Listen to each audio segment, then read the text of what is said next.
பேஸ்புக்ல பட்ட அடியும் காயமும் இன்னும் எந்திரிக்க முடியலன்னு பேசிட்டு இருக்கிறப்பவே இந்த வாட்ஸ்அப் மாதிரி சிலதெல்லாம் வந்து அது சின்ன சின்ன சைத்தா மாதிரி வருது இடையில.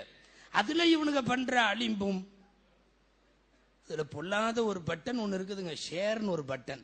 என்ன வந்தாலும் அமுத்தி விட்டுறான். போ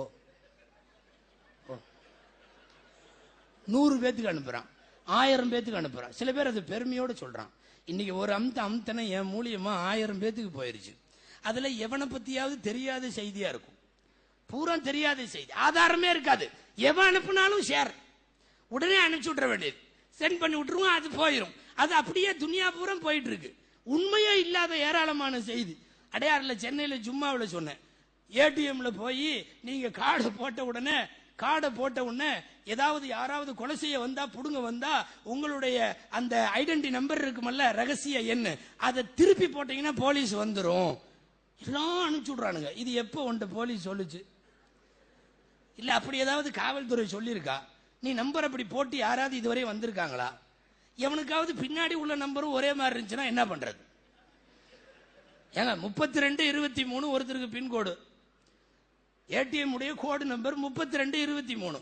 அவர் தலைகீழ் அடிச்சாலும் 3223 தான் வரும். எந்த போலீஸ் வர்றது? இல்ல இதெல்லாம் சொல்லணும்னு அவசியம் இல்ல, வருதா அனுப்பு.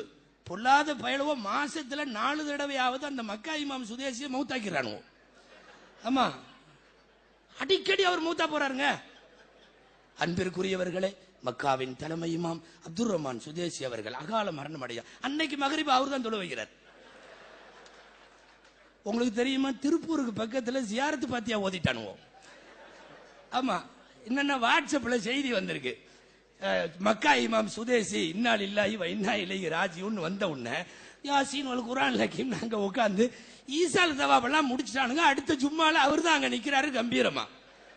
இப்படி நிறைய பேத்த மௌத்தாக்கி நிறைய பேத்தோட பொழப்புக்கு எடுத்து நான் சொல்ல வருவது, ஊடகங்களுடைய வளர்ச்சி, மீடியாக்களினுடைய பல்வேறு பரிணாமம், குறிப்பாக இன்றைக்கு வாட்ஸ்அப் வரையும் வந்துவிட்ட இது போன்ற செய்தி பரவல்கள், ஒரு பக்கம் ஒழுக்கக்கேட்டை தவறான அவதூறுகளை, முதல்ல இந்த ஷேர் பட்டன்ல கையே வைக்க கூடாது. எவனாவது அனுப்பிச்சான்னா அனுப்புறதெல்லாம் டெலீட் பண்ணிக்கிட்டே இருங்க. ரொம்ப தேவையா ஏதாவது தெரிஞ்சா மட்டும்தான் ஷேர் பண்ணி வைக்கணும். சில பேர் ஷேர் பண்ணாம விட்டுருவானோன்னு அவன் அடிஷனலா அதையும் சேர்த்து அனுப்புவான். நீ 10 பேத்துக்கு அனுப்புனீன்னா அல்லாஹ் தாலா உனக்குமா, நாம உடமை ஏதோ இலவசமா நன்மை வந்து அக்கௌண்ட்ல உழுகிற மாதிரி தெரியுது அப்படின்னு சொல்லி நிறைய பேர் ஷேர் பண்ணி அக்கௌண்ட்ல நன்மை உழுகல, பாவம் உழுந்து கிடக்கு நிறைய. டெலிட் பட்டன் மட்டும்தான் அமுத்தணும் வாட்ஸ்அப்பினுடைய செய்திகளை பொறுத்தவரை.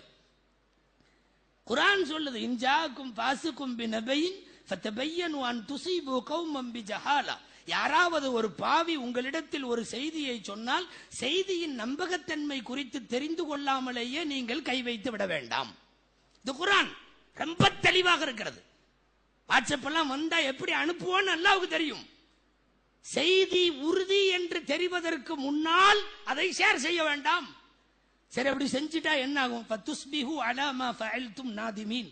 கை சேதத்திற்குரியவனாக போய்விடுவாய், கை வைத்து விடாதே.